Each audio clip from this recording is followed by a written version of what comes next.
आज Doubtnut app download करें। Doubtnut पर अपने सभी गणित, रसायन विज्ञान, भौतिक विज्ञान और जीव विज्ञान के डाउट्स का करो सफाया। बस प्रश्न की फोटो खींचो, एक ही प्रश्न को क्रॉप करो और तुरंत वीडियो सोल्यूशन पाओ। अभी डाउनलोड करें।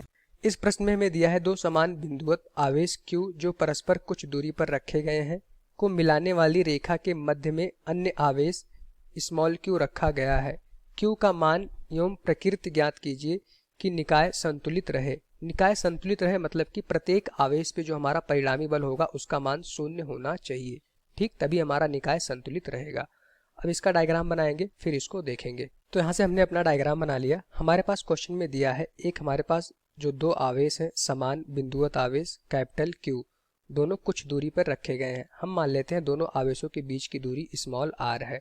ठीक, अब क्वेश्चन में कहा जा रहा है कि एक तीसरा आवेश स्मॉल q इन दोनों आवेशों को मिलाने वाली रेखा के केंद्र बिंदु पर रखा है। ठीक, तो यहाँ से देखेंगे। अब क्वेश्चन में कहा जा रहा है कि Q का मान कितना होना चाहिए कि निकाय हमारा संतुलन में बना रहे।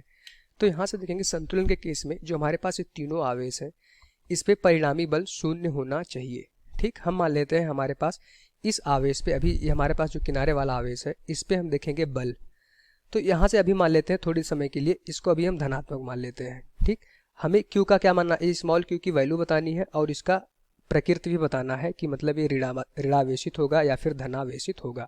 अभी हम मान लेते हैं एक छोटे समय के लिए ये धनावेशित है। अभी हमें कुछ पता नहीं है, इस वजह से अभी इसको हम धनावेशित मान के करते हैं। चूंकि यहाँ पे देखेंगे ये कैपिटल Q भी धनावेशित है, ये स्मॉल q भी धनावेशित है, तो स्मॉल q इस पे जो बल लगाएगा प्रतिकर्षण का बल लगाएगा बाहर की तरफ, उसको हम कह सकते हैं Fq। ठीक, अच्छा अभी हमारे पास एक कैपिटल Q आवेश ये भी होगा, ये भी हमारा इस कैपिटल Q पे आवेश यहाँ पे इसको कह सकते हैं 1 होगा, ये हमारे पास 2 होगा। तो जो दो बिंदु पे आवेश रखा है वो हमारा कैपिटल Q है, तो ये इसकी वजह से भी बिंदु 1 पे रखे आवेश पे एक बल लगेगा, वो भी प्रतिकर्षण का बल होगा क्योंकि दोनों हमारा धनात्मक है। वो भी हमारा बाहर की तरफ लगेगा, उसको हम कह सकते हैं F1 पे लगाएगा। कौन लगाएगा? आवेश 2 वाला। ठीक, तो इस आवेश पे आप देख रहे हैं दोनों बल एक ही दिशा में है, तो क्या ये संतुलन बना रहेगा? संतुलन बना नहीं रहेगा। संतुलन के केस में प्रत्येक आवेश पे परिणामी बल 0 होना चाहिए। तो हम Fq निकालेंगे, F2 निकालेंगे, दोनों को 0 कर देंगे। लेकिन यहाँ से हम ये देख पा रहे हैं कि अगर इसको आप धनावेशित ले लेंगे तो बल एक ही दिशा में लग रहा है, मतलब कि परिणामी बल हमारा इस दिशा में आ जाएगा, तो ये कभी भी संतुलन में नहीं रहेगा। इसका मतलब कि यहाँ पे जो ये धनावेशित था वो धनावेशित नहीं होगा। कौन सा आवेश होगा जो केंद्र पे रखेंगे? वो हमारा ऋण आवेशित होगा। ऋण आवेशित होगा तो Fq का मान इस दिशा में आ जाएगा।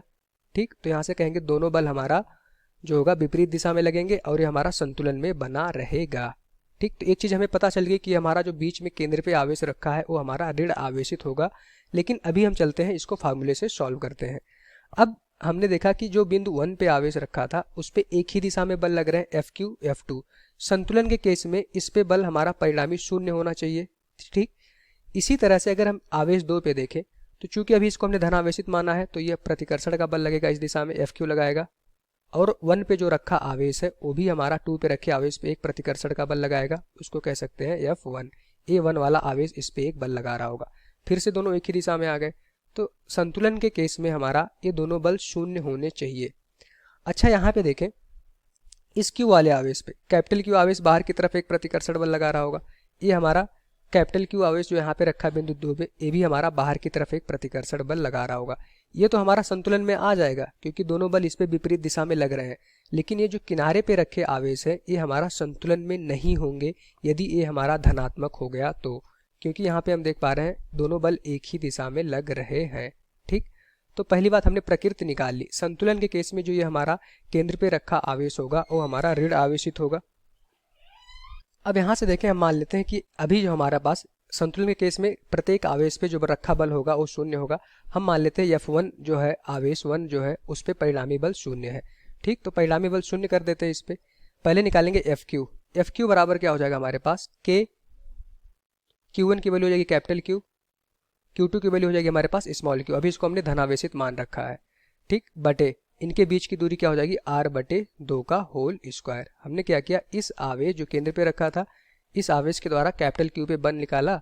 इनके बीच की दूरी क्या हो जाएगी, ये दूरी a/r/2 हो जाएगी क्योंकि एक कैपिटल Q और एक कैपिटल Q के बीच की दूरी r है। ठीक, तो यहाँ से देखेंगे Fq बराबर हमारे पास आ गया K capital Q into small Q बटे हमारे पास आ जाएगा आर स्क्वायर, और यहाँ पे हमारे पास आ जाएगा 4, r/2 है तो 4 ऊपर चला जाएगा। इसी तरह से हम निकालेंगे F2। F2 क्या है हमारे पास, कौन से आवेश, 1 और 2 पे आवेश लगा रहा है, बल लगा रहा है, तो F2 बराबर हो जाएगा हमारे पास K capital Q into small Q.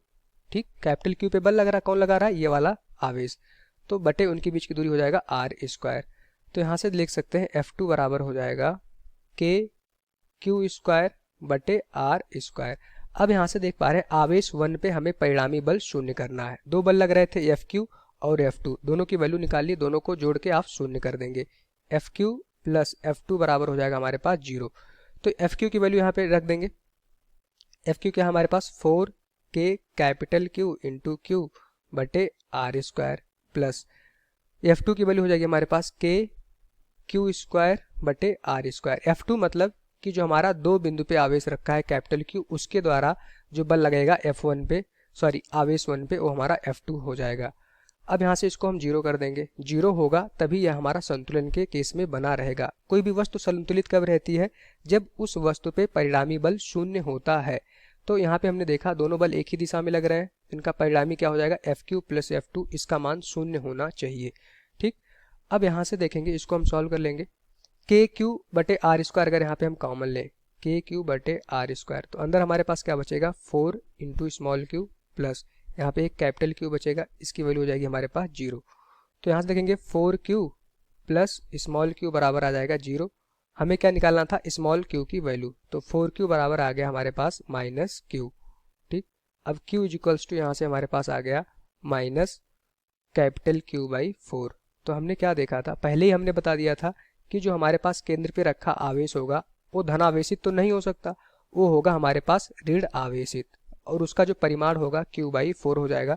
यही हमारा इस क्वेश्चन का आंसर हो जाएगा। ठीक, तो यहाँ से आप समझिएगा। इसी तरह से अगर आप F2 करते तब भी सेम चीज़ आती, क्योंकि दोनों बल तो सेम ही रहते। ठीक, तो यहाँ से जो स्मॉल q की वैल्यू हो जाएगी, उसकी वैल्यू माइनस कैपिटल Q/4, परिमाण कितना हो जाएगा, कैपिटल Q/4, और उसकी जो चिन्ह होगा क्या होगा, प्रकृत ऋणावेशित होगा। ठीक, यही हमारा इस क्वेश्चन का आंसर हो जाएगा। Thank you. कक्षा 6 से 12वीं से लेकर नीट, IIT, JEE वो एडवांस के लेवल तक 1 करोड़ से ज्यादा छात्रों का भरोसा। आज ही डाउनलोड करें डाउटनेट ऐप या व्हाट्सएप करें अपने सारे डाउट्स 8400 400 400 पर।